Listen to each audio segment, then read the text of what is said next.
Hi viewers, இன்றைக்கி நம்ம ration பொருட்களை வச்சு நல்ல டேஸ்டான அடை தோசை எப்படி செய்யலான்னு பார்க்கலாம்.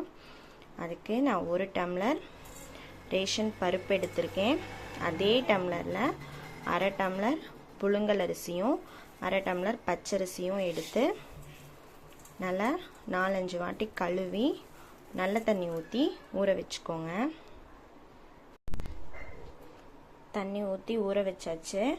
இப்போ இதுலேயே நம்ம 1 ஸ்பூன் சோம்பு, 1 துண்டு பட்டை, 3 கிராம்பு எடுத்து இந்த தண்ணியிலே போட்டுடலாம். இது நல்ல தண்ணி தான், அப்படியே ஊறட்டும். இந்த தண்ணி ஊற்றியே நம்ம அடைக்கி மாவு அரைச்சிக்கலாம். இது நல்லா 4லேருந்து 5 மணி நேரம் நல்லா ஊறணும். நல்லா ஊறிடுச்சு பாருங்கள் நம்ம ஊற வச்ச பொருட்கள்லாம். இப்போ இதை அரைச்சி எடுத்துகிட்டு வந்துடலாம். மாவு அரைச்சாச்சுங்க. நான் மிக்சியில் தான் அரைச்சிருக்கேன். கிரைண்டரில் வேணாலும் நம்ம அரைச்சிக்கலாம். நான் இந்த மாவை அரைக்கும் போதே அது கூட 10 பல் பூண்டு, கொஞ்சம் உப்பு சேர்த்து அரைச்சிட்டேன். நான் மிளகாய் தூள் தான் யூஸ் பண்ண போகிறேன். சப்போஸ் நீங்கள் மிளகாய் யூஸ் பண்ணணும் அப்படின்னா அந்த சோம்பு பட்டை கிராம்பெல்லாம் ஊற வச்சோம் இல்லைங்களா, அப்போவே நம்ம ஒரு 10 மிளகா ஊற வச்சு இது கூட சேர்த்து அரைச்சிக்கலாம். வெங்காயம் பொடியாக நறுக்கி வச்சுருக்கேன். சின்ன வெங்காயம் கொஞ்சம், பெரிய வெங்காயம் கொஞ்சோன்னு. கருவேப்பிலை, கொத்தமல்லி பொடியாக கட் பண்ணியாச்சு. துருவின தேங்காய் வந்து துருவினதுக்கு பதிலாக பல்லாவும் போட்டுக்கலாம். இப்போ இது எல்லாத்தையும் இந்த மாவில் சேர்த்துடலாம்.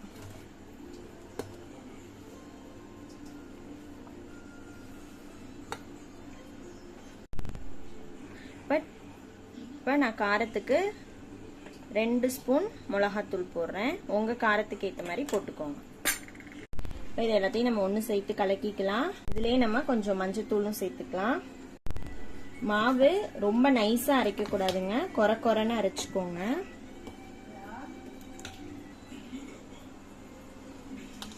நல்லா தோசை மாவு பதத்துக்கு தண்ணி ஊற்றி ரெடி பண்ணி வச்சுக்கோங்க. உப்பு காரம் செக் பண்ணிக்கோங்க. அடுத்து தோசை ஊற்றலாம். தோசை ஊற்றிடலாம்.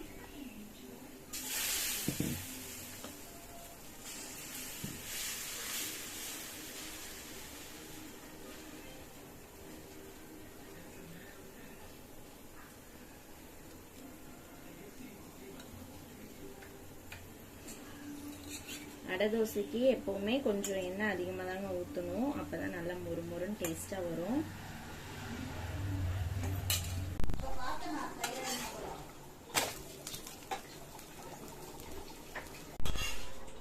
நல்லா மொறுமொறுன்னு டேஸ்டான அடை தோசை ரெடி ஆயிடுச்சுங்க. நம்ம இப்போ இதை தேங்காய் சட்னி கூட வச்சு பரிமாறலாம். இது ரேஷன் பருப்பு அரிசியில தான் செஞ்சதுன்னு சொன்னா யாருமே நம்ப மாட்டாங்க. அவ்வளோ டேஸ்டாக இருக்கும்.